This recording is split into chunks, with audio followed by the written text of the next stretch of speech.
Okay, this is my presentation for about my country, Kenya.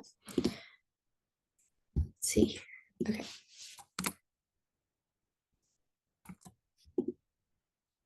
Oops.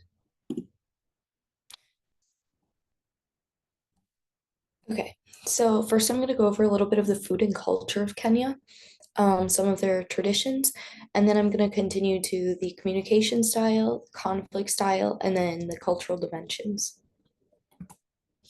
So first we have food and culture. Some of the really popular foods they have are ugali, and chapati. Ugali is just a mix of ground up corn, usually white or yellow, and then water mixed together.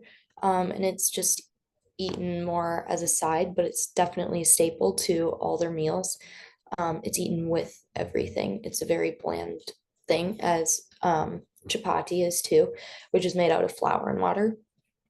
And then another thing they eat a lot is like root vegetables like arrowroot or cassava, um, fish, chicken, and just other vegetables. In Kenyan culture, it is common to share and put others' needs before your own. So this comes with like food too. Um, like whenever you eat a meal, you would generally do it in a group of people and make sure to like share before taking your own.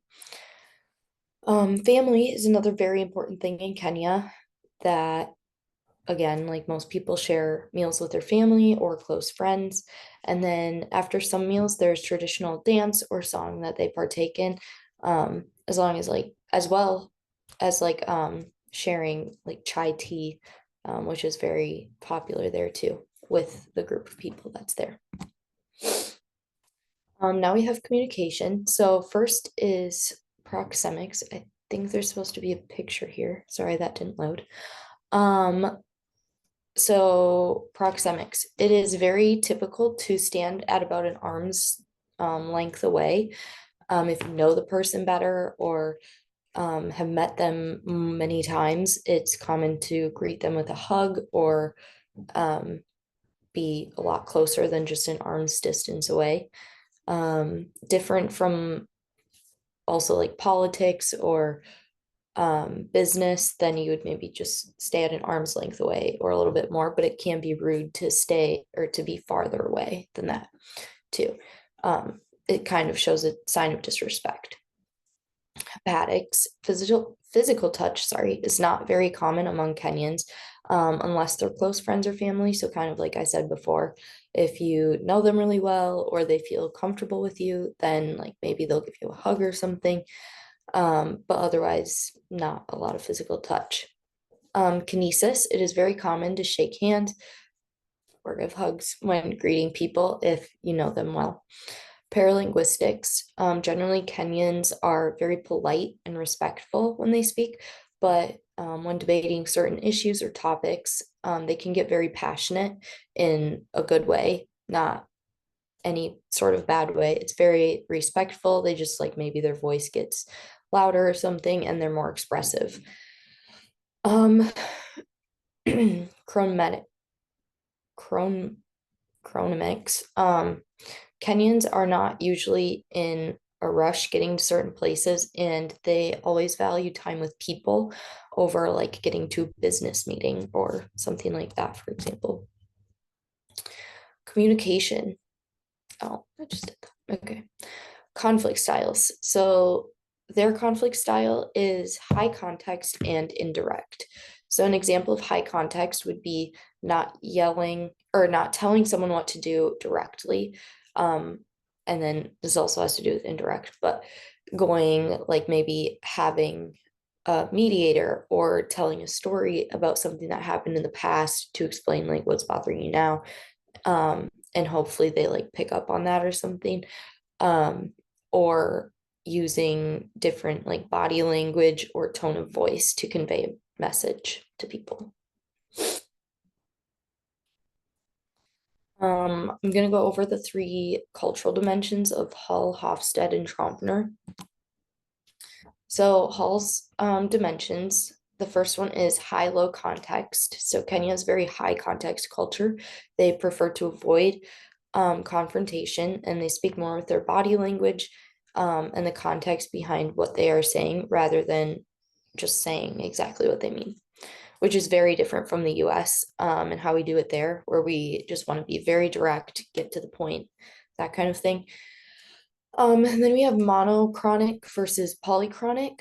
So Kenya is a very polychronic society. They tend to take their time when getting to certain places.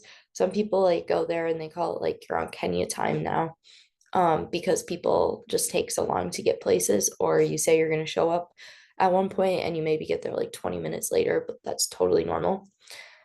And then they also prefer to like have more than one conversation going or more than one project at one time. Proxemics, they usually stand again at an arm's length distance. And like I said before, it's respectful to keep more distance with the elderly or people that are above you socially or have a higher social status than you. Okay, Hofstede's dimensions. First is power distance. When I was looking at the website we talked about in class, Kenya has one of the highest power distances compared to the US and to Spain. They have very extreme differences between social hierarchies.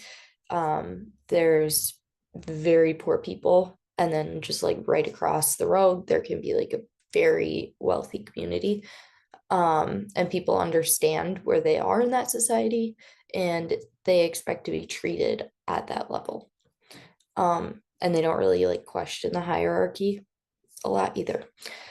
Individualism. Kenya has one of the lowest individualist scores when I compared it to the United States and Spain again.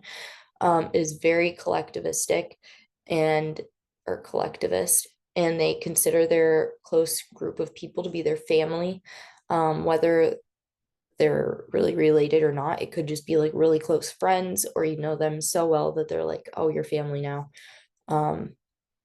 Like, yeah, lots of examples for that. And then they expect favors and they expect to help each other.